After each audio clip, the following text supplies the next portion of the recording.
Good evening, good morrow, and good afternoon, wherever you are watching this in the world. And welcome to another episode of the All Elite Ensemble review. Yeah, Gesundheit. I am Mikey, who is going through puberty for the third time. Allergies are being really pain in the butt right now. That is okay. I'm going to get us through this. I was gonna say, were you screaming at your TV set for the last of the week? Just it sounds like you were so into something that you had to tear your throat apart. I mean, I was screaming at a different variety of children, but Well, I was gonna say well, it sounds sexy, but we'll leave that alone because screaming at well, children isn't sexy. yeah, I've been screaming at my TV, screaming at children, and also screaming for other things. But hey, Ooh, that's for later. That's for the Patreon exclusive. that is for the Patreon exclusive. So I'm going to get us through this as best as I can, but I am going through puberty for the third time in his lifetime. So this is going to be fun. But I am your host, Mikey, and joining me this evening is Mr. Bavova for JBL. They just get better and better every week.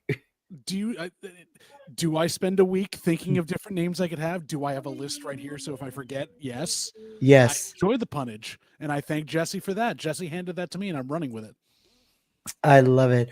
I hope to see him Thursday, but we'll see how that goes down. We're gonna have a stacked show on Thursday. Lord have mercy. I cannot wait to do. I can't wait. But as you can tell, the professor, the bald fraud, is still not here, but that is okay. Hopefully he'll show up at some point. Well, I can tell you, Mikey, I have seen pictures online. There actually is a show going on. The set is being built. He is outside burning his alabaster white skin for Shakespeare. So we might just get, instead of the traitor, the bald-headed traitor, we might get the bald-headed lobster that comes back to us. Who knows? Rock lobster. It's all in good fun. Professor, we love you. And also, if you end up watching this, get your money in the bank predictions in before you get to zero. I don't know how many times I got to tell you. I was a little thrown off, Mikey. You know, we did have the professor last weekend as many stepped into that shoes, and I'm kind of sad he's still not here right now, only because he didn't go to this week's episode, apparently. Apparently not. But hey, you know what? We watched the both Dynamite and Collision, so we gonna get everybody through these 2 nights because we're also gonna spend some time previewing Fighter Fest. Lord have mercy. Tomorrow is a 4-hour show. And I'm just gonna say we're gonna plug. If you like what you're hearing tonight, if you like what you're hearing overall on the channel, join us for the Hated Thursday. We have a special. Our monthly is back. Mikey and myself will be going over Mystery Wrestling 16. My God, Mikey, I wish I had the time to record a video like the one in the middle during the intermission. That's all I'm going to say at that point. But I have to talk to you about offline that I want to do at top of show. But we'll figure that out. Yeah, we'll talk afterwards to get all that settled because I was dying the entire time.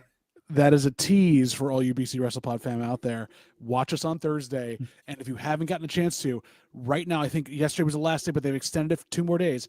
Go support the Mystery Wrestling Patreon. Watch the video. Watch 16. We'll get back to you. All right. 100%. So before we get into our AEW review, just a little bit of housekeeping. We do a lot here at BC WrestlePod. And if you're new to us, well, thank you for finding us. We do a lot on Twitch and YouTube. We review all the weekly shows and the pay-per-views, so you could see our beautiful faces pretty much every single day of the week, except for most Thursdays, except not during the summer, because Thursdays are going to be jam-packed with lots of things, which I'm excited about. But same. Yes, but we understand that sometimes time is a fleeting thing, and you can't commit to watching a full-length video, whether it's live or edited. So if you still want to experience BC WrestlePod, go ahead and follow us on the social medias, where our out-of-context clips pretty much summarize all the major talking points that we talk about on the show, or at least we try to anyways. And we also do just show off Mikey talking about random things because it's always about Mikey. It's not my fault that the algorithm loves me. Okay. But on top of that, we also do report cards for everything that we review, so you can get our quick thoughts as well. So that's a good thing. We also have some merchandise if you want to support us financially, which is at BC right now because it's Pride Month. Absolutely. I'm going to get into that in a little bit.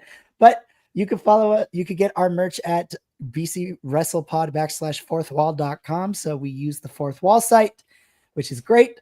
we have lots of fun collections. We pretty much have merch for all the review teams, both US and international as well, which is fun. We dropped our Hot Boys Summer collection, but Mm. important one, at least something that I always want our platform to be about, is this month, especially for the month of June. We have a very special Pride collection that we have is going to be made available and is available all year round. It is not going away after June 30th. It is going to stay here forever. But what makes this an important collection is that we at BC WrestlePod love wrestling, but if it hasn't been said within the last 2.5 years, we are also a team of 10 that comes from all different walks of life. That also includes, identities and orientations, if you will, as well. Okay. I don't care. So part of we have a new collection which is entitled, we grapple with pride, and part of the proceeds for everything that is sold within this collection, proceeds will be donated to Point of Pride, which offers offers assistance and financial support for trans health and gender affirming, just general things, and even, the more expensive things, gender affirming care as well. That's a Without dirty word nowadays.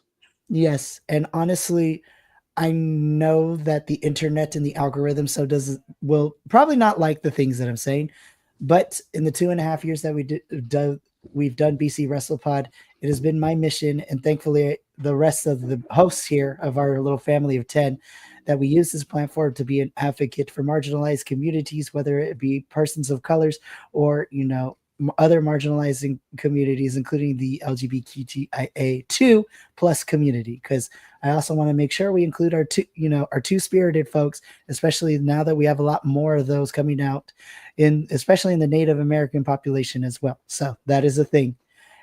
So you could, again, all that is on bcwrestlepod /fourthwall.com. Part of the proceeds will be donated to Point of Pride. Now that I got that out of the way, let's get into the actual wrestling review. I'm done spring cleaning. Okay, what did I miss? So we are about to kick things off. We are going to start off with Dynamite from this past week. So very interesting, at least to me, about Dynamite is that, again, this is the week after Double or Nothing. So these are the Dynamites and Collisions straight off of Double or Nothing. And we start off by hearing from the winner of the Owen Hart tournament, which was the main event of Double or Nothing, Mr. Hangman Adam Page. Can't call him well earned main event, by the way. So this was great to hear from him to start off the night. Absolutely. Yeah, so we've said this last week during the Double or Nothing review. I am going to say it again this week.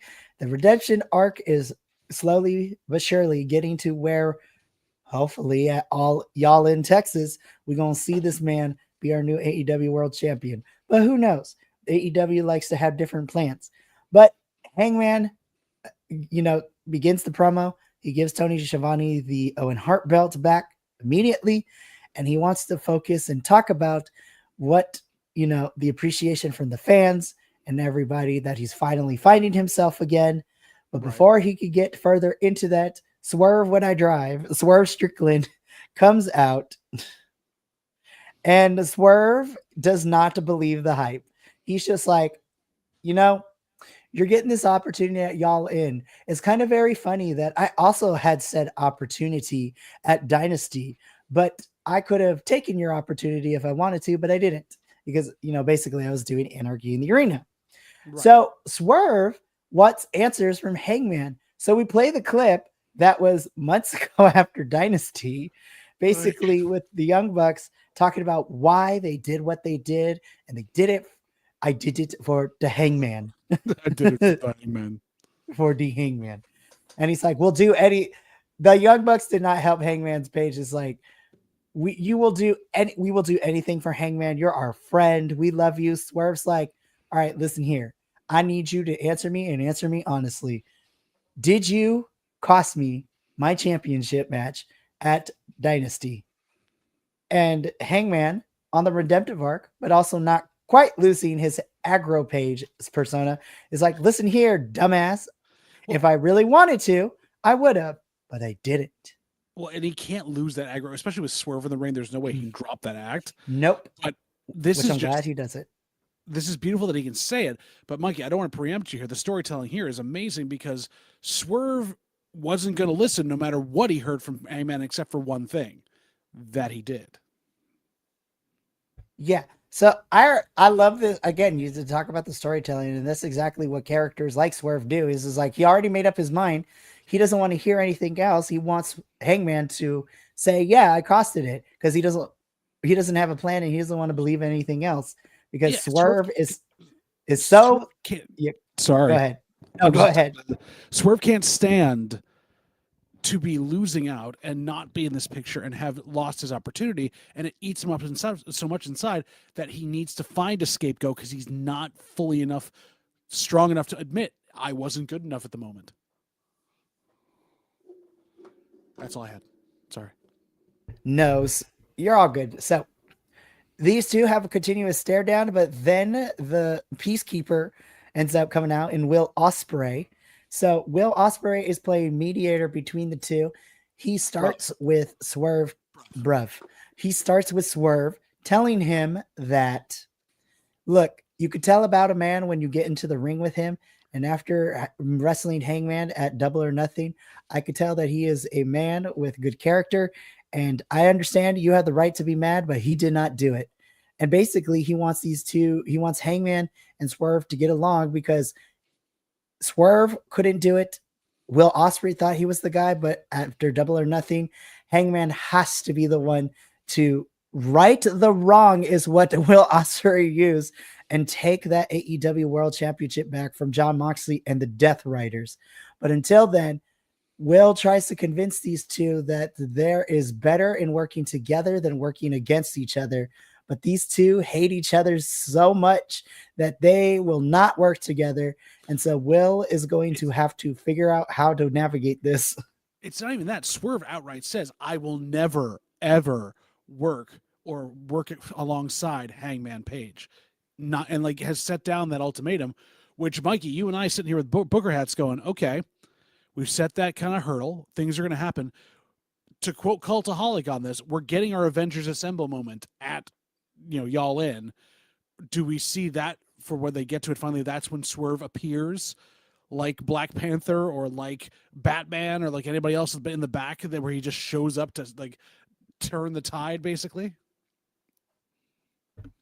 I actually think so. I think and I say this with all the love possible, if AEW was smart enough, this story ends at Y'all in Texas, and then we can figure somewhere else to go for the second half of the year, so to speak.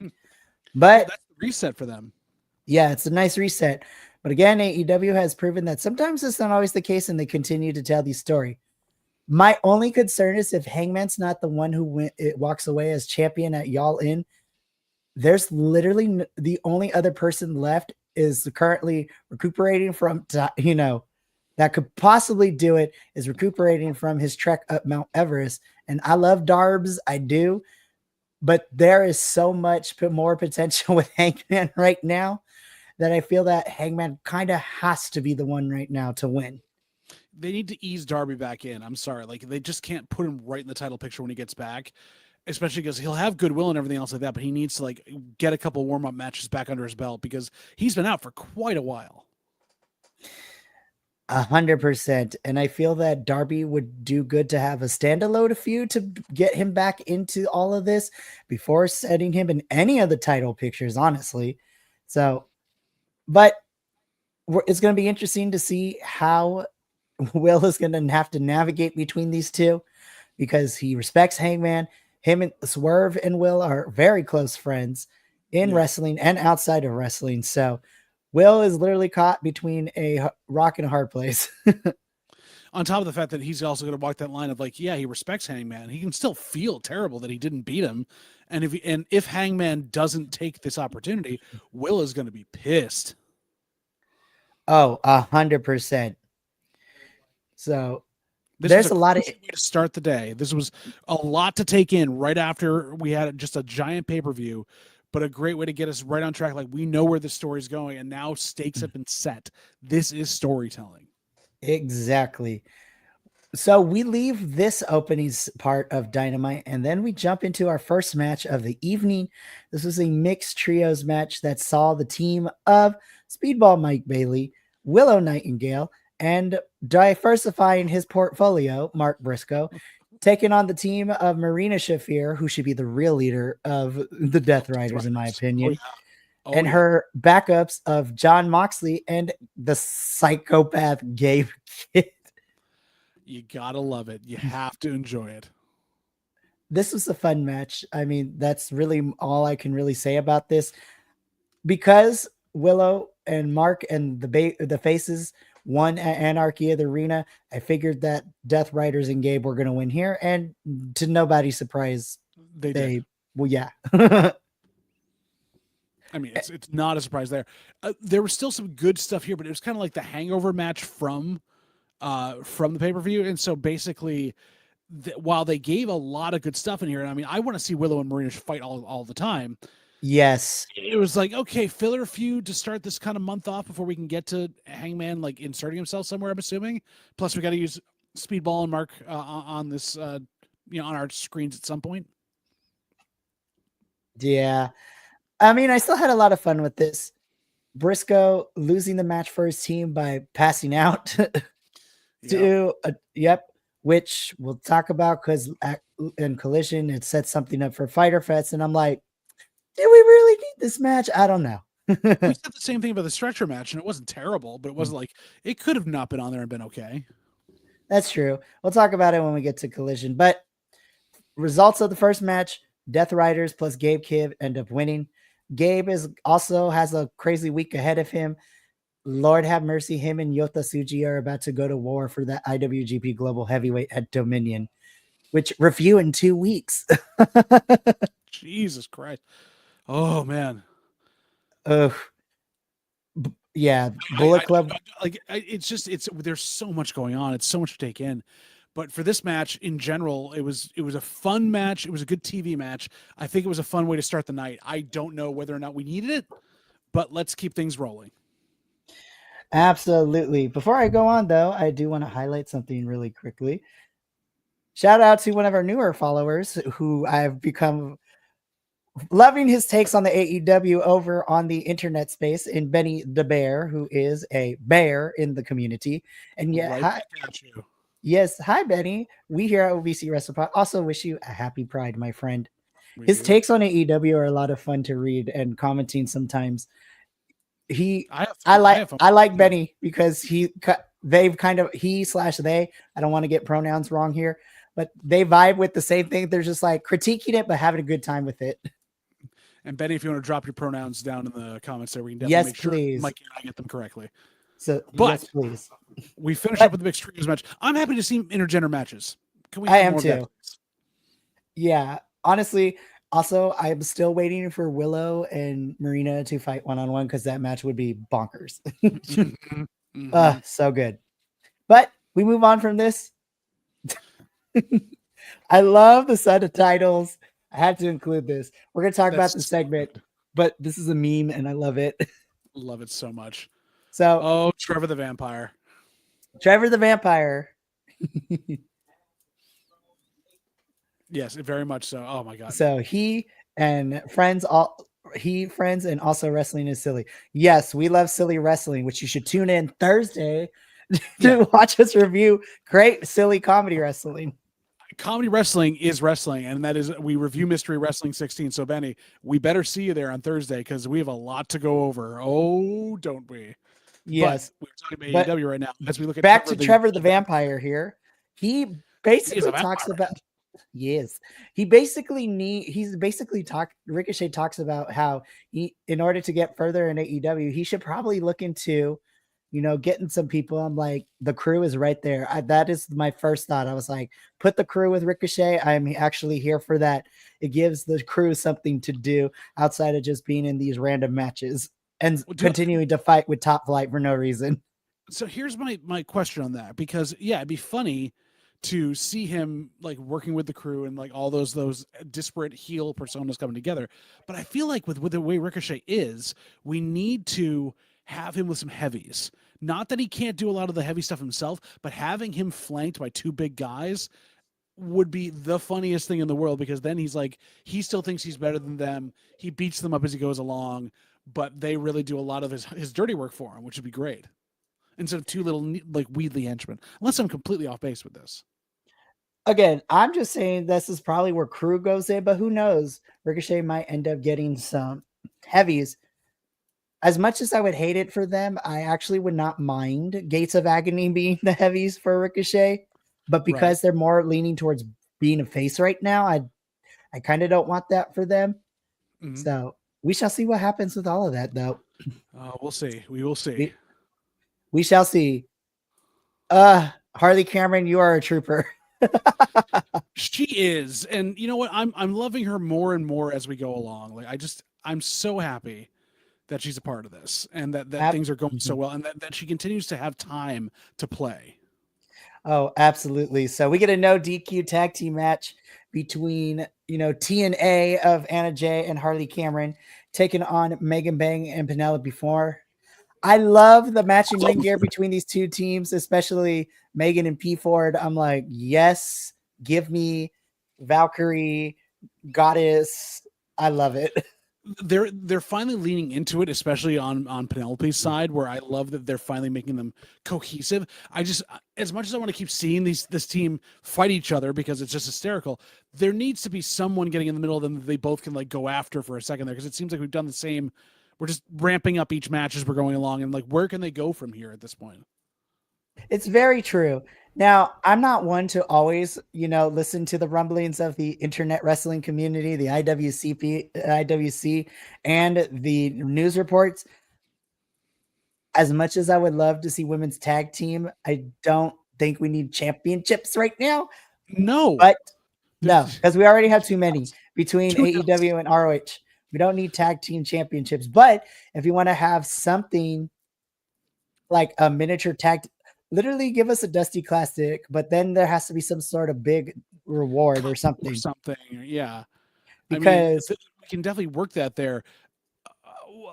We don't need the belts. We don't need a lot of other stuff. We just need a few more tag teams is what we need. Like, we haven't gotten the tag teams in place for it. Plus, we know the minute another belt comes up, Mercedes Moné is going to be inserted into the scene to win both of them, because obviously she's the only thing they're booking on, at AEW right now.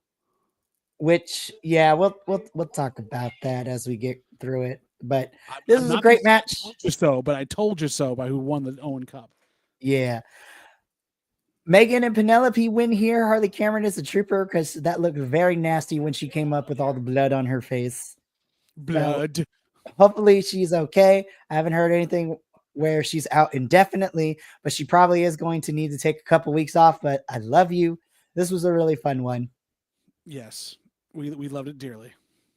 I mean, we knew what we were getting with this. The ops squash and win. When anytime you see someone's in action, in general, most of the time they're going to win, and in probably a big fashion. But is this building to anything at this point? Are we actually going to have like the Hook of the Opera, who's going to be hanging around in the background going, "Hey guys, you don't like me anymore. I just want to be around you guys. Could you please?" It's such a weird thing because he came in to help during Anarchy in the arena, but there's some tension between him and Joe. So that's going to be, who knows if we're going to get anything from that. But the Op Squash, the Frat House, yes, that is the faction name. It was a great faction name, a very cohesive faction, which I loved. I just feel bad for the Mama's Boys. Yeah, no, because there's not much else we can do with them because Mama's not there no more. Mama's not there no more. And then of everybody, Jack Jameson is still there. Yeah. Although we did see one of the better halves of that at Mystery Wrestling 16. Anyhow. And me, Andrew, and Adolfo will get to see him twice at GCW, Tournament of Survival and Cage of Survival this weekend. So lovely. Book him immediately, y'all. As a fellow Bicon, we support that fellow Bicon too. Versus Ron the Truth Killings on Mystery Wrestling. Oh my goodness.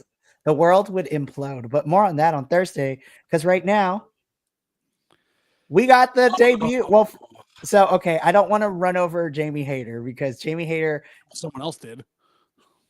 we didn't have to do. We did. I mean, the Toxic Spider did, but we'll get to her in a little bit because I do want to talk about Jamie because my heart still hurts that Jamie didn't walk away as the winner at Double or Yeah. Nothing, and you could tell that her heart hurts a little bit though. Renee gets into the ring, which shout out for actually Renee being the one to do this because I was like, let Renee do all the things. Tony, I love you, but Renee, I feel like Renee does a better job. She's more in tuned with the wrestlers. Let's just put it at that. Yeah.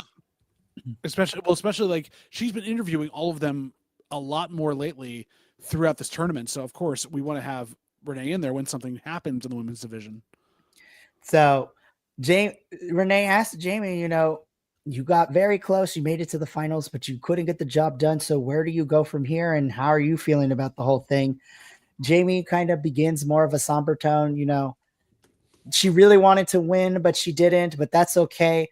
Before she could give us the second half of the promo, the screen begins to, change a little bit and everything gets mysterious. People are like, ooh, who's about to pop up on the screen? As soon as I saw that red spider, I'm like, here we go. And sure enough, the Toxic Spider, Miss Thekla here, she attacks Jamie Hayter. And then, of course, she gives us her specialty, which is this inverted like gymnastics move of the spider, which she is known to do a lot when she was in Stardom. Yep. Adolfo, go for it. I was saying she and Bray Wyatt. I mean, that's very true. So look, I'm going to speak for those of you, which is a majority of you internet wrestling community fans. It's like, who is her? I was like, this is Miss Thekla. She's been in Stardom. She has ties to both Tony and Mariah and Mina. And not too long ago, Thekla and Mina were fighting against each other before Mina finished up with Stardom during Mania weekend. And so she got fired at All-Star Grand Queendom this past month in April by attacking the president of Stardom. And so now she is here signed to AEW. The real story is that she was finishing up with Stardom. And I'm excited. I know what she can do. Adolfo, who doesn't even cover, review AEW with us, knows what she can do because he's my Stardom buddy. I'm really excited. I'm excited to get Thekla out here into the US, fans more. I think she's really great. But again, it's going to be the test of will the Stardom girls resonate with the US based AEW fans? Well, I'm going to give it this, Mikey. I mean, she had a choice. She was being courted by both feds, and she chose AEW because Stardom has had such a resonation with the stars that have come there to be able to do stuff. She felt that she'd be more free to actually work around stuff. She'd work a style that she understood, and she didn't have to bow down to a pretty glutted and humongously bloated women's division in the other fed. So I'm happy to see her here. I hope they give her time to run because AEW notoriously doesn't book the women for more than a match or two on Dynamite. So right. But I'm hoping AEW does the right thing here because Thekla versus Jamie Hayter as a feud, I'm ready. Oof. For both of them. Because especially with go ahead. I was saying I want to see Thekla versus Megan Bayne. Well, that's what I'm saying. The cool thing with Thekla is that she knows how to work that more snug style and she can take the hits. So you can allow like Jamie and Megan and those girls who work a similar style of more snugness. And well, also Megan May was a Stardom girl too at one point as well. Toni Storm was. I mean, like we've got a lot of former Stardom people. So she can take, she can dish it and she could take the snug hits too. So Jamie, Megan, I'm excited. So we get to see her in action at Fyter Fest. More on that when we preview that at the end of our review. This was a mess. Let alone what came out of it, where the amount of heat on Kyle Fletcher for after this match. But yeah, I don't know where the miscommunication was between these two. They're both amazing workers. But Mikey, it just felt like they both took 2 weeks off, forgot they had a match, and decided, let's just figure it out in the ring. I feel like I would not be surprised if they literally were told like a day before, it'd be like, hey, this match is happening. Figure it out. I'm like, It's the same thing when you have a group project and you're just like, oh crap, the due date's tomorrow. Yeah. This almost felt like this was we had plans for both of you, but people are so beat up after Double or Nothing. We've got to throw you two together instead of the two matches we were going to have for each other. Just go and make magic. And magic, it was not. It was not at all. And Adam Cole nearly out-magicked himself out of the ring again by taking a power bomb on the hardest part of the ring, per Simon Miller, the ring apron. Yeah, that was a mess. And then the ending was a mess because Josh Alexander comes out of nowhere. And I'm just like, but why though? I was more surprised that he could actually sneak up that fast because that man doesn't move that fast. I was like, Josh Alexander is a big man, and he is literally the tank. He is. So Kyle Fletcher did what he could. I mean, Adam Cole. I think Adam Cole has taken a little too long away from being on TV in the ring, and he just needs to get up to speed again. But it really seems like this was just not meant to happen the way it was supposed to happen. No. So this ends in a DQ. Adam Cole is still your champion, but Kyle Fletcher getting a lot of heat for that spot, which I understand a little bit, but I also think that's not very fair either to Kyle, because now people are calling him unsafe. I was like, are you kidding me? Yes, at any point, a millimeter to the left, and any one of these people gets hurt on any routine thing. Kyle's not unsafe. Kyle worked a match, and luckily a freak accident didn't happen. And yes, did he maybe not take care of his opponent as well as he could have? Probably, but that's also on your opponent who could also not take the bump. Like it's on all the performers in the ring. It's not just Kyle being unsafe. Exactly. So this was a mess. It ended in a DQ. We're not done with these two because we're going to talk about them a little bit later. And I'm kind of disappointed that we didn't get a little bit of time to breathe because we just rolled into the next thing, which it took me longer than it should have for me to get invested, not because this was a bad match, but because of what I saw beforehand. I was like, you couldn't even give me a 2-minute promo spot before getting into this one. No, I still ended up enjoying it because Brody King is baby daddy for me. Oh, I know it. Oh, don't I know it? Yes. I'm going to fight Adolfo for him. I don't care. But no, with Adolfo who swerves, you got no chance. I mean, that's as long as they don't have thumbtacks. I think I can beat Adolfo in a fight. I'm just kidding. Love you, Adolfo. No, I'm going to be so for real. I would lose because I wouldn't want to fight my friends. There you go. We all hug it out and maybe do some But stuff. If Brody King was on the line, then that's thrown out the window. I'm sorry, you guys. Be like, move. But no, I ended up really loving this match. And I think this was probably the match I liked the most on Dynamite. This was one of the 3 qualifiers who got this past week. This for the AEW International Championship match at Fyter Fest tomorrow night. And this was representing Canada, Josh Alexander, and representing the United States and my heart, Brody King. Oh, man. And, I know that we get this whole thing of like Josh Alexander's such a big guy, but when you're dwarfed by Brody King, you're no longer the super heavyweight you think you are. You're not even a heavyweight at that point.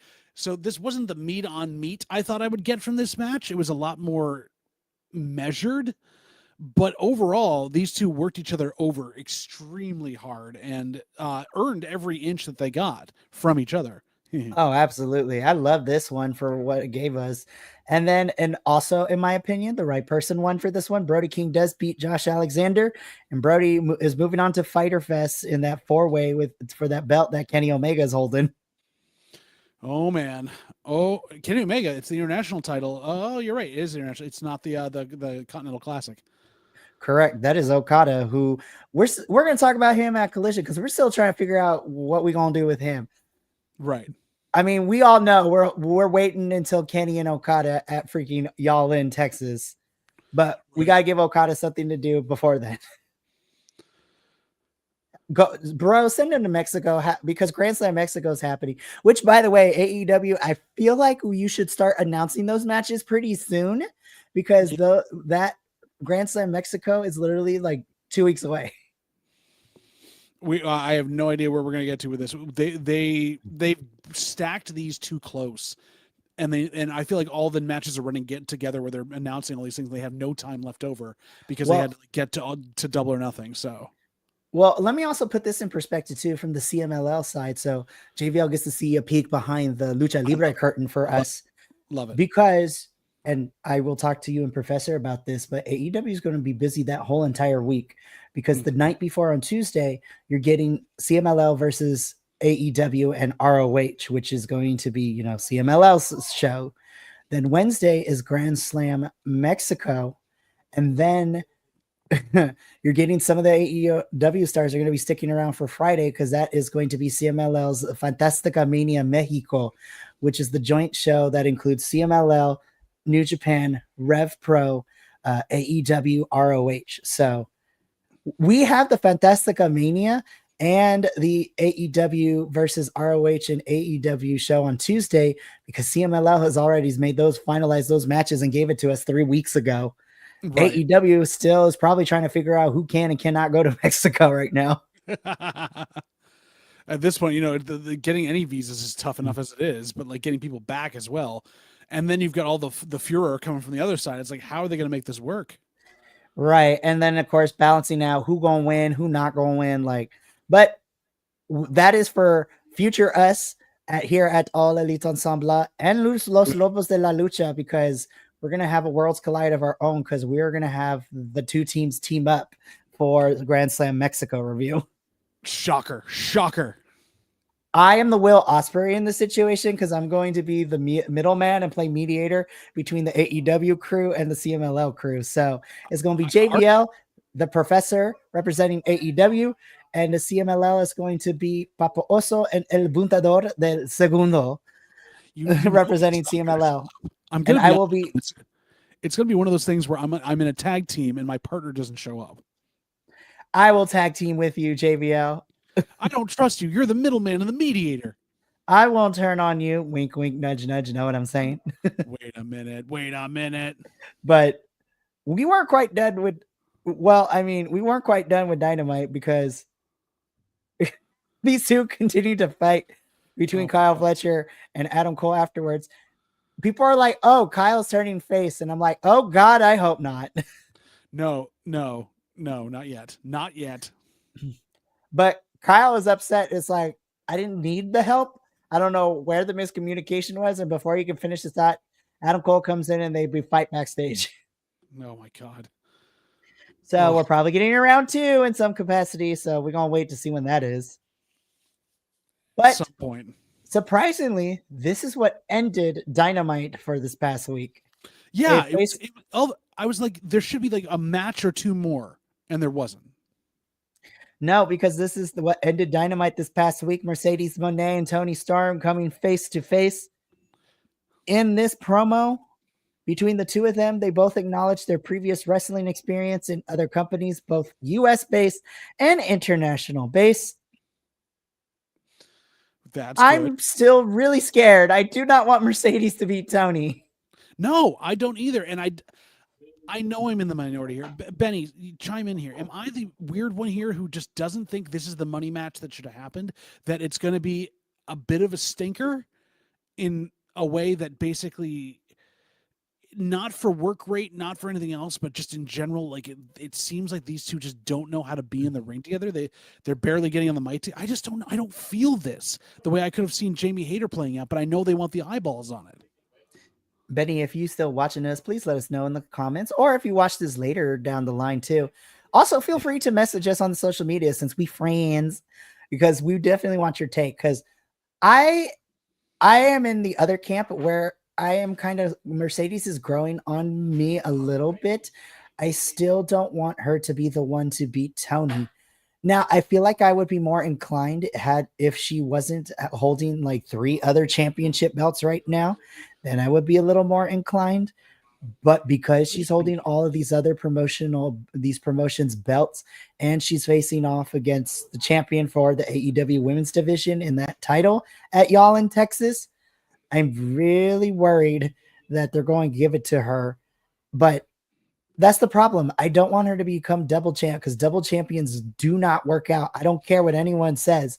They never do. They never do. In any company that has had a double champion, the only one that kind of worked was Stephanie, but you didn't let her hold it for either title for long in order for us to see how far that double championship could go. Right. I mean, because in general, it fizzled, and that's kind of been her thing. It's like get her going on a thing, and then it just right off. yeah. And the trade off for Stephanie Vaquer was she gave up the NXT Women's North American Championship, but she got to choose her opponent at not double or nothing, at Stand and Deliver. And she chose, she chose a pretty good field of individuals, and that match was banging. But go check that review out from months ago. It was But amazing. I like this face to face. I mean, they both tease trying to put each other in finishers. But again, my trepidation is at an all-time high because there is a slight possibility that I believe they might put the belt on Mercedes. And I'm hoping that's not the case, but I'm also hoping that since it isn't until July where this match is happening, I am going to need AEW to provide to me some, have me calm down a little bit, because like my trepidation is at an all-time high for this. Mikey, in general, the only, like, if they take the belt off Mercedes, if they take the TBS championship off her, then we know she's winning. Yes. That's a clear indicator. I think they kind of have to at this point in order to move stuff along if they want Tony to give the title up. I don't think she's done with it, though. She's proved she's a fighting champion. There's places for her to go, and a couple of other feuds still left in the women's division, including Thekla, who could be amazing against her, or Megan Bayne, or a triple threat with the three of them. There's so many places this could go. Heck, we could have a number one contenders match after Mercedes loses with Thekla, Megan Bayne, and Jamie Hayter, and it's just women meat slapping meat. Yeah, let all of our Stardom girls, and Mercedes has training in Japanese strong style a little bit too. Let those four go at it to face Tony at, let's see, what would be the next big one after y'all in? It would be All Out, which is in Toronto. Oh, that'd be fun. That'd be fun. And it's not over Labor Day weekend, so that's kind of fun too. Always. But nice. This is how Dynamite goes off the air this week. Overall, Dynamite was a pretty solid show. I enjoyed most of it.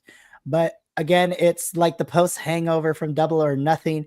And now we're slowly building the pieces and the building blocks for Summer Blockbuster, Fyter Fest, and Grand Slam Mexico before we make it to y'all in Texas. So right. AEW's going to have to make sure they put those checks and balances in place to balance everything out between everything they got. But we now are going to move on to Saturday Night Collision. So again, the way that Collision has always ended up bidding, it is mostly just wrestling matches with few promos and backstage stuff in between. So Collision tends to be a lot quicker to review, but let's just jump straight into it. Let's do it. Ooh, Benny, hold up. Before we get into Collision, to be honest, if Mercedes is so focused on Tony, I like to see Thekla come for that TBS championship. Yes! There we go. I like that idea.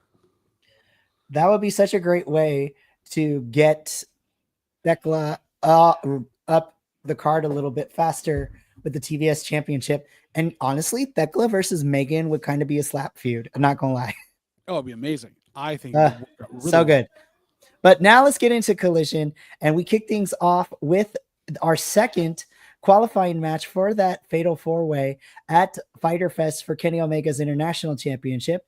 And representing my flags are confusing. My brain is mush. It is Swiss, right? So Switzerland. Swiss. Yeah. Okay. So representing Switzerland, it's the Claudio Castagnoli.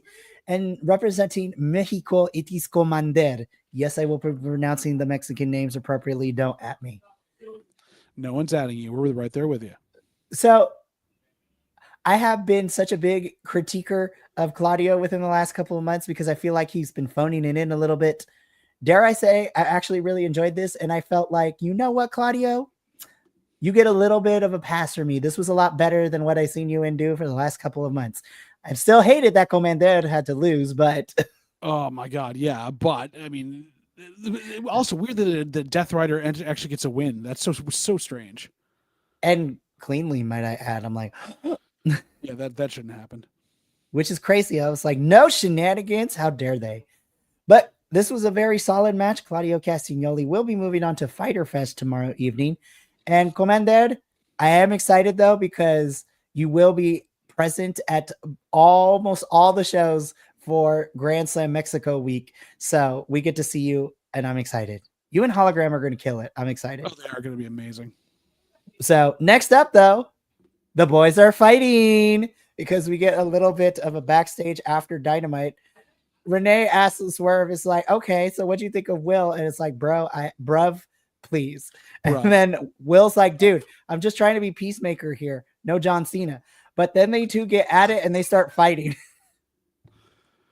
I was like, so much. That didn't last long. Mediator, Will Ospreay, my booty cheeks, bro. That didn't last long. Never does. It can't. Everyone's too volatile. That's why they can't get along, and the Death Riders are going to win. And we're going to build it up for weeks and weeks and months, and then they're going to be fine. They'll be fine. This is like brothers fighting because, again, Will and Swerve are very close, both in the ring and outside the ring, too. So it's like two brothers fighting on the screen. So this is setting the seeds that can they coexist? The short answer, yes, they will be eventually, but not right now. Right. Oh, well. I still want to grade cheese on those abs, Trent, but that's besides the point. Oh, man, this match. This was, okay, here's the thing. 4 out of the 6 people on this card, I would date them, honestly. You'd be licking at their lips right there. I will have to say, though, as a sidebar, somebody on the internet made me laugh so hard because they circled the picture of Ishii and wrote as like the tagline. It's like, Bobby Fish looks a lot different these days. I'm like, oh my gosh. Where's the lie? The new friend in here, El Juggalo, whoop whoop. Whoop whoop. Sidebar, there will be a lot of Juggalo Championship Wrestling involvement in GCW over the next couple of months. So that's also going to be a foray into the world. But hi, friend, welcome. Yes. But yes, outside of 4 out of the 6 people here wanting to date them. Yeah, this was a thing that happened is the nicest way I can put it. It was. It never got started. It sort of started to go off the rails very early. They couldn't figure out what the heck was going on. And then on top of that, it was just like, oh, God, there was just some miscommunication on one of the teams where it just didn't seem to work. No, the chemistry was not there between these 6. And also, Ishii teaming up with the Paragon is in choice. Well, yeah, in general, Ishii does one thing well, and he's not the Adam Cole type. So when you get the other two working around him, they don't know how to make it work. But I also feel like it's weird. The rest of the Dom Fallis family have a problem with getting their matches to work well against their opponents in the Paragon. Kyle Fletcher has the major heat backstage because of his, and now this is just bizarre. Yeah, this match was okay at best, but I agree with you. It didn't really get started. It didn't really have a plan to get anywhere. No. And it sucked because I like all these people in this match. If you put any one of them against another one of them in this match, for the most part, you're having a pretty good TV match, if not a really like pretty good level pay-per-view match. If you're like that, you get up to like Konosuke Takeshita versus most of them, and you're going to have a really hard-hitting match. But for some reason, the timing just doesn't work with having this many people from those groups in the ring at the same time. No, it does not. Don Callis' family does pick up the win, but I was like, do I care? Not really. No, we don't. Trent, turn face and get us your mom back. We need the van. Yes, but also Rocky Romero. Hey. Listen, whether he is face or heel, they can never make me hate you, Rocky. He's a lot smaller than I thought he was actually going to be in person. He's a tiny man. But hey. He works very well. Surprisingly, I want him. Don Callis is a choice. Rocky works better as the mouthpiece and valet for Takeshita because he did that at Resurgence, and I thought the pairing works better. I digress though, because we got to get on to the rest of Collision. I would love to see Rocky do that though. The dissension in the Dom Fallis family where Rocky becomes that. Yes, we would love to see it. But we got to go on to the next thing. Okay. I love this match just for the sheer absurdity of Anthony Bowens and Okada just doing whatever the flip they wanted for comedy in this match. Was this the most electrifying match on the planet? No. Did I still love it? Yes. I have to ask this though, Mikey, because after weeks of this experiment and what they've got going with Anthony Bowens, do we feel like they're exposing the fact that there really isn't much substance to him past what he was doing and they're not letting him evolve? Because he's not really growing on me anymore. I feel like he was gone for too long. This gimmick is not going anywhere. He is infrequent right now on television.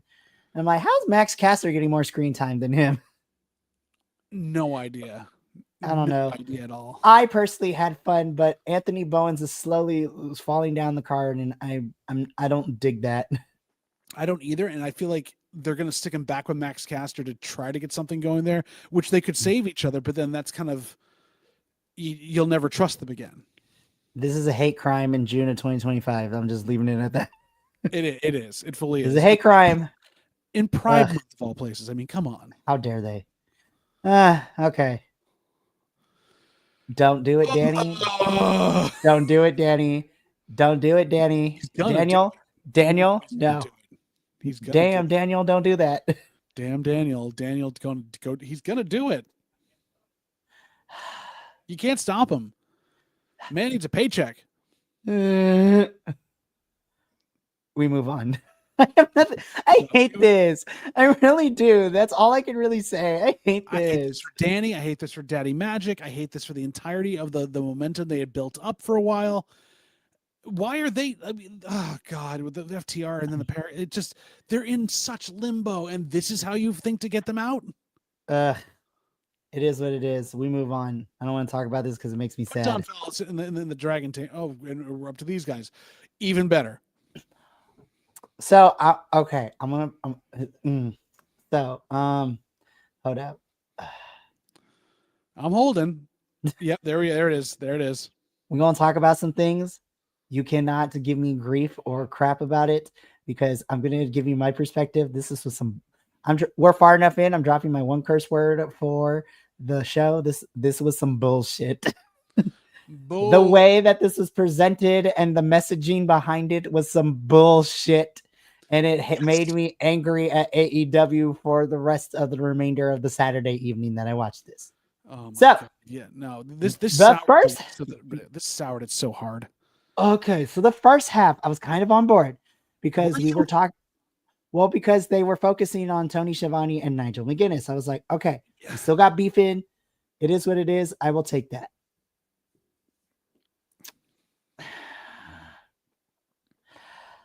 Yep. So then they started talking about Lucha Libre and mass wrestlers. I'm like, oh God, this is about to go south really fast. Because why do they feel they need to, other than we were forcing this in for the stupid show? Well, we're going to hold on to that thought because what we got announced later made me more angry here because here I thought we were setting something up for Grand Slam Mexico. And turns out we ain't even going to we're not making it to Grand Slam Mexico with this one. But FTR and Stokely, they start talking about luchadors because Atlantis Jr. and Templario, newest member of the United Empire, they both come out and, they interrupt FTR. So then I was like, okay, cool. We're probably setting something up for Grand Slam Mexico. Then FTR bald opened his mouth and there was some very racist shit that came out towing that line. I'm like, oh God. Am I sure I'm watching? I had to double check to make sure I was watching the right promotion. Well, so Mikey, this is my other problem with this is that, FTR Bald in general has been outspoken in a lot of ways about being really, really supportive of a lot of different communities. Same with FTR aggravated assault allegedly. This seemed to flow from his mouth way too easily. That's what I was saying. And I was just like, are you just giving me a crock of shit, Dax? I was just like, you are the biggest supporter to marginalized communities. At least that's what you've been presenting to us. And you go out of your way and things like that. Why was this so easy for you to say it? Well, and it's not even that it's just easy. Like, there's ease of saying it because you know that he can actually like tap into that at being that type of person. Like, he knows those people that, or he has that in his background. This felt like an open released door somewhere where he got to actually like pull the curtain back slightly. And it makes me worried. And I don't want to think about him that way. No, because it went from making fun of their mask to wanting to take their mask. And then Dax did the one thing you're not supposed to do in Lucha Libre, let alone in a Latino household family. You start taking pop shots at the legacy of Atlantis Jr.'s father, Atlantis Sr., who is also still currently wrestling, might I add. Oh, we know. We saw him when the learning tree went up against him. Right. And then Atlantis Jr. and Templario just started beating some ass and they made FTR run out of the ring. I'm like, okay, cool. We're getting this at Grand Slam Mexico. Psych. Because then later in the evening, we get confirmed that this is happening tomorrow night at Fyter Fest. And I'm like, you couldn't have built this out for 2 more weeks. Well, and on top of that, why does Fyter Fest need this? Why? Like, what about this screams it has to be at Fyter Fest? When honestly, you look at it and it's kind of like, no, this fits completely in that. Honestly, FTR, despite them being the heels, they would get such a pop at Arena Mexico. But I'm just like, oh God, I hated this so much. It's so bad. It's utterly terrible. Someone just wanted me to tell Tio Mikey good night. Just tell them I love them too, and good night to them as well. I will. So let's move on because I don't want to talk about this. This left a really bad taste in my mouth. That's why I told you what I just told you. Let's get away from this, please. Thank goodness these girls saved me. Oh my God, I'm so happy Sky Blue is back into the best way. Oh, the slide under and the Mina thing, and then she does it back to her and smacks her across the head. I was in heaven. This was great. This was my favorite match of Collision. Don't at me. Like, I love it. I love this. I love this new. Look at this new render for Sky. I love it. And her boyfriend must love it. It's perfect. This match was great. Sky Blue and Mina Shirakawa. Mina wins, but yes. Yes. But then, of course, Sky and Julia start beating up on Mina, and then Tony, in the best way possible, comes out for the save. She's like barefoot. She's like holding her like actual appropriate length skirt, and then she's just running down.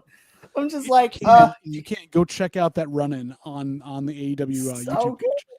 And it makes me excited too because this makes a match between these 4 at Fyter Fest: Mina and Tony versus Sky Blue and Julia Hart. I was like, did you hear the crowd? They were yelling "kiss, kiss, kiss" again. Like, they are up on this now. They are so happy. Listen, when you have all these iconic women inside this ring, like, come on now. Oh yeah, no, you don't have to tell me twice. I love it. This was so good. This was my highlight of Collision. I hate this render for them, but I love these guys. Why does he look like an early 2000s version of The Good Father? I was gonna say, I was like, what comedy special are we about to watch? What Netflix? Oh my God, no, not Netflix. It's not even Netflix enough. I hate this render, but Gates of Agony were in action. This was a squash match. They win. Thank you, Bishop Khan. Thank you, everybody, for your service. Yes, we love you. Okay, this match kind of was slapped. I just still feel bad that Top Flight is always getting beat up right now. Well, AR Fox, also, he's doing so well. I know. Why? I will say, though, yes to the entrance outfits for LFI. Yes. Yes. Very much so. Very much so. Again, this was a really good match. I just hate that Top Flight and AR are always the ones to kind of be beat up around here. What else do we expect? I mean, honestly. I'm like, what did Top Flight do to get this? Like, what is going on backstage? Like, did they do something? I'm assuming there's got to be something with them, like going and doing other promotions, or something's been happening where they missed something. Who knows? I don't know. This is getting kind of crazy out here. But LFI beat up Top Flight and AR afterwards. And Speedball comes down for the save. So I'm like, Roosh versus Speedball, I can dig it. But I feel like we need to build that up a little bit more because we were getting it. And then we got a tag team match, and then we threw Bailey and Okada for Double or Nothing. Right, exactly. I feel like we lost the momentum on what we needed there. So hopefully now this could be Speedball's next, feud officially with Roosh and LFI. So I'm here for it. Top Flight, AR, we love you. But here's my thought on that, Mikey. Will Roosh actually work a feud? Because he seems like he still is having trouble with actually like working well with others unless he's protected. That's very true. And I'm kind of hoping that spending some time with his new child has softened him to it a little bit. But who knows? I think so. Roosh, we love you, man. But come on, we got to do something here. We got to do something. If that's the case and you want to be protected, I love you, but nah. That's a nah. That's a nah from me, dude. That's a nah for me, bruh. Mark Briscoe cuts a promo from home and he wants to prove that he can beat Moxley. So we get this match at Fyter Fest, and I'm just like, why? Because they need someone to lose to Moxley, and who can keep losing and be okay. I hate this. I hate this for Mark. I think he's accepting it. He's enjoying the fact that he can go do this because he's working all the time. He's getting to be in front of a crowd. I don't know. I feel like he's just having fun. That's fair. I still hate this for him. Yeah, I really do. Yes. I lied. This was tied for my favorite match of Collision. It's up there. I just wish they got. I don't think it's the other one, but I like it, but that's because I'm Mexican and I gotta support my Mexicans out here. But besides the point, don't you put this on me for not being Mexican? Don't you dare! I can. You colonizer. No, I was kidding. What? No, I actually take that back. I don't want to call you that because you are far from that. But I will agree with this because they only got like 13 minutes, which I was just like, they had to rush it towards the end. I was just like, they're like, you got to wrap this up right now. We're about to go off the air. I'm like, damn. You could see it. You could definitely see it as it came. It did. But this was our final qualifier. And surprisingly, we get both CMLL representatives here in Máscara Dorada and the Alchemist of CMLL, Hechicero. This was a lot of fun. I'm not going to lie. Like I talked about last week during our CMLL review, because I also make sure that anytime CMLL is in other promotions, we're going to cover that. Yeah, of course. Of course. There was a case for either one of these men to move on to Fyter Fest. I am really happy that it is a Máscara Dorada, especially since now he's continuing his momentum after winning and being a new trios champion in CMLL with him and Místico and Neon as part of Sky Team, which is a lot of fun. But Hechicero, yeah. Hechicero and Máscara Dorada, you guys did the thing. Máscara Dorada wins. And we officially have all the qualifier participants who will be going in that fatal four-way with Kenny Omega. So that brings us to the end of Collision. But now let's preview Fyter Fest. This is a 4-hour show. How are we going to get through it this week? Thankfully, it's just Fyter Fest. There is no Collision. So Fyter Fest is the only thing that we will be reviewing. But it is literally a whole entire length of a pay-per-view. Oh, yeah, it is. Yeah, it is. Oof, this is about to get crazy. So we got lots of matches made, but on top of that, though, we do have some segments. So let's start from the bottom up, because usually in these posters, whatever ends up being at the top of the card is what is going to end up main eventing. So we are getting a segment for Fyter Fest, and we are going to hear from the Hurt Syndicate, which also now includes MJF. Interesting. We're going to hear from them, though. We're just going to hear from them. Yeah, so it's probably going to be a lengthy in-ring stuff, so we shall see what happens with all of that. Why aren't they I don't get this. Yeah, tag team wrestling is suffering in lots of promotions right now. That has never changed.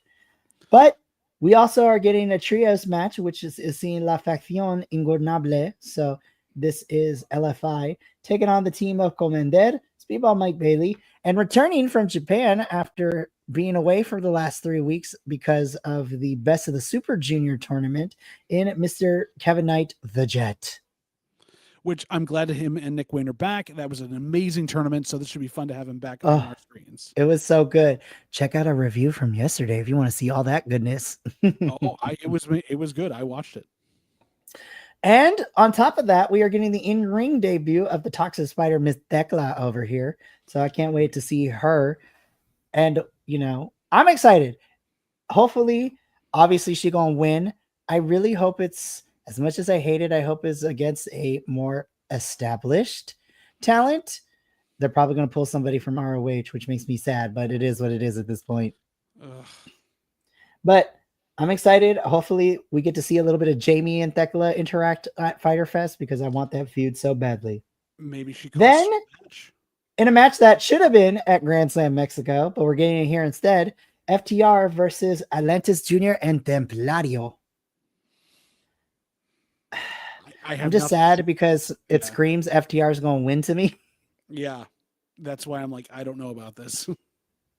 which makes me really sad. But something that makes me really happy, though, is the next match, Timeless Tony Storm and Mina Shirakawa versus Julia Hart and Sky Blue. That's going to be spectacular. Monet's on commentary, though, so. Yeah, less so. Tony's better on commentary. I'm also sitting there going, so that should be above Moxley and Briscoe. I don't know if it's above the International Championship match, but that match should be like way higher in the card than it is. Let this women's match be your semi-main event. But then we just get a singles match, no championship. It's just Jon Moxley versus Mark Briscoe. Mark Briscoe, I love you, but you're about to eat this. You're about to get choked out again. You're gonna eat. You're gonna eat this pin or this choke out. But probably in what I think is going to be a barn burner and potentially might end up on my matches, potentially be in my top 10 matches of 2025. We are getting the AEW International Championship 4-way match, which sees Kenneth Omega defending his AEW International Championship against Brody King, Máscara Dorada, and Claudio Castagnoli. So, Mikey. Yes. First off, fun to see two members of the tag team Resurgence in the back old Fed between Lucha House Party and the Bar being in the same match together. But just by these three alone, is there any doubt in your mind that Kenny Omega is not walking away with that title? Oh, absolutely not. And I don't want to say it, but I would not be surprised if Mascara is in here to eat this pin. I don't know. Claudio might, though. Claudio's been eating a lot of pins. I would prefer if Claudio ate it because I'm tired of the U.S. promotions treating my luchadors like cannon fodder all the time because they always get pinned. If they ain't black, it's brown people that get pinned. I mean, it'd be more fitting for Kenny to pin Claudio after entering the arena. But I think you're right. I think Claudio and Brody take each other out, and then Mascara's left. Which makes me sad. But I'm still excited for this match. Between these four, we have four very unique styles of wrestling. We get Brody King, who on occasion will fly, which is great. But we get Brody King. We get Kenny Omega, the jack of all trades, bard of wrestling that I have known to call him now. Yeah. We get Máscara Dorada, who is going to be your high flyer in this. And then Claudio is just going to elbow and punch people, which I'm okay with. Yeah, and he's going to throw Máscara Dorada up, and he's going to elbow him in the face. Yes. This is going to be a fun one. Again, this is a 4-hour show. This is the only AEW programming we are getting this week. So next week, we will be reviewing Fyter Fest, where me and JVL are going to try to look in our wardrobe to see if we have anything fighter related. I mean, if I had my singlet, I would have that no problem. We will get that to you when a certain somebody gets paid. we tape our hands up perhaps, and we look like fighters. Just go. Literally, I mean, if you're down, I'm down, or at least showing a little bit. For you, Mikey, I'm already down for you. Are you? We'll talk more afterwards. All right. But that is going to be it for us here at All Elite Ensemble. We're a little bit over, but that is okay because we had a lot to talk about. We preview Fyter Fest, and I cannot wait for all of that next week. But let's give you a preview of what we got for the remainder of this week because we got a pretty stacked week. No, there's only one thing that you, if you're watching right now, need to watch this week, and that's on Thursday. I'm just saying. You know what? I am going to be Switzerland because I am in everything, so I get to enjoy everything. Michael. How dare you use my government name?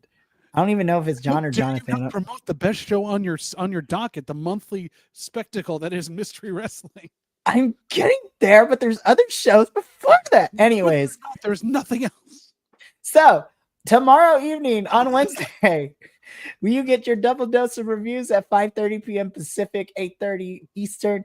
We have the NXT Losos review, the sexiest review show of NXT out there on the internet. Wrestling. Yep. Other than Mystery Wrestling, sexiest one I know. I hate you so much right now.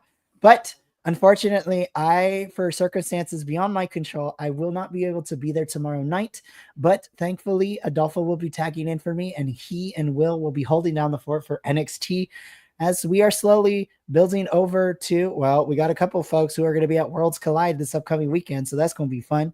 But if the Fed is not up to your speed, then make sure to tune in at 8 p.m. Pacific, 11 p.m. Eastern for Los Lobos de la Lucha, your weekly CMLL team where myself, El Buntador de Segundo, Papo Oso, and our unofficial fourth co-host in the chat, Agent Lo-Fi, who we become really good friends with. We talk about all the stuff of CMLL and Arena Mexico. So this is going to be a fun one. But the most important show you need to watch this week is this Thursday at 6 p.m. Pacific, 9 p.m. Eastern. Mystery Wrestling 16. The Grapple Gumshoes are back in full effect. I love that photo. That is perfection.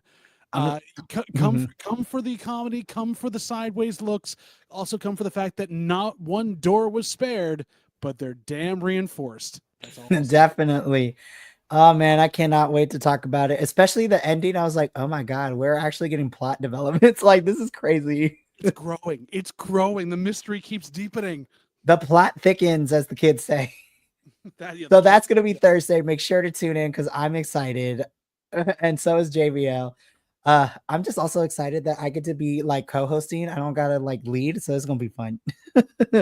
But after that, the most important review, we still got a couple other things down the week that are not as important. Just kidding. Don't let the others hear that because they will eat me alive. On Friday, myself, Will, and of course, our newest member of the BC WrestlePod family, JT, will be covering TNA as we have Against All Odds this weekend. Their pay-per-view is coming up. All of them are welcome on the Mystery Wrestling review at that point. They don't have to do TNA and just like debase themselves when they could come do amazing comedy wrestling. I'm just saying. I'm going to let you and Will fight that out because y'all, honestly, I don't like violence, but JVL and Will fighting would be very entertaining for me, not going to lie. But I also think they would come to an agreement and then they would turn on me, which would also be a very bad thing because they also have theater. They have theater in common and I don't. So all the theater people are going to turn on me eventually. But you keep driving them away. No, I don't. Anywho, but if you want to see something that's not like your big three or comedy wrestling related and you're in for the violence, then you can watch me and Andrew baptize Adolfo officially more so than during the Mania weekend, because Saturday and Sunday we are covering the Survival GCW weekend. On Saturday at 2 p.m. Pacific, 5 p.m. Eastern, we will be doing a watch along for GCW's Tournament of Survival, where it's going to be bloodied, light tubes, all kinds of crazy stuff. I will not be here for that watch along because I will be boots to the ground in Los Angeles, California for Worlds Collide and Money in the Bank. And I got another family member coming to me with this event that's not Mama Laguillo, so that's kind of crazy. What? But yeah, it's crazy. But on Sunday, I will be here for the Cage of Survival watch along, same time, 2 p.m. Pacific, 5 p.m. Eastern. I'm really excited for that Cage of Survival match between former tag team partners of Ciclope. And Ciclope is one of my favorites. It's going to be so much fun. So we got a stacked week this week. This is going to be a fun week. I'm excited. And yes, make sure to tune in Thursday because that is the most important show of all this week, according to JBL. Yes, Thursday. Always Thursday. No, in all seriousness, because I had some people reach out. Is like, y'all fight a lot. I was like, it's all in good fun. Trust me. I don't like, I'm here to be the emotional. I'm here to be the emotional and the supportive, like wrestling bra that is BC WrestlePod. Okay. I'm the supportive push-up bra here. I support everyone and what they want to do. You wrangle all your chaotic gremlins that come to these little things. And yes, we get really upset about certain things, but we love each other so much that we like to come back at each other and go, hey, we just want you to be here. That's the biggest thing. We want everyone, like, that's why we're mad at the professor right now, is he's just not here. Like, we miss him. We miss him, but he'll be back as soon. And in fact, y'all are going to owe me, well, not you, but he's going to owe me a big favor because I won't be here for the Y'all in Texas review, but exactly, you and Adolph and Professor will be holding it down. So I'm excited. We will. But yes, just to assuage the internet, we argue like we're siblings, but I love these guys. And honestly, all I have to do is start crying and then everyone's on the same board because these 10 have only made me cry once and they all felt bad about it. We afterwards. We continue to say we're sorry for this. We know Mikey, we know we were bad. But it's all good. Like I'm over it. Like it was the thing that happened in the moment. It was bad, but you guys don't have to continue to apologize because I give you a lot of grief now for it. But let's get up on out of here because me and JBL got to talk about some stuff afterwards. Yep. and it's also late for him. So thank you for tuning in for the All Elite Ensemble review. We got amazing reviews this week, but of course, from all of us here at All Elite Ensemble and the BC WrestlePod family, remember, take care of yourself, love one another, stay iconic, and more importantly than anything, you always deserve to finish your story. We'll catch you this week for a plethora of amazing reviews, but until then, sayonara, adios, and because this is AEW, there's only one way for us to go out. So, MXM Collection, hit it. Let's get out of here. Johnny TV style. Sebastian! You're in the shot, you bald idiot! You fool! The other way, go!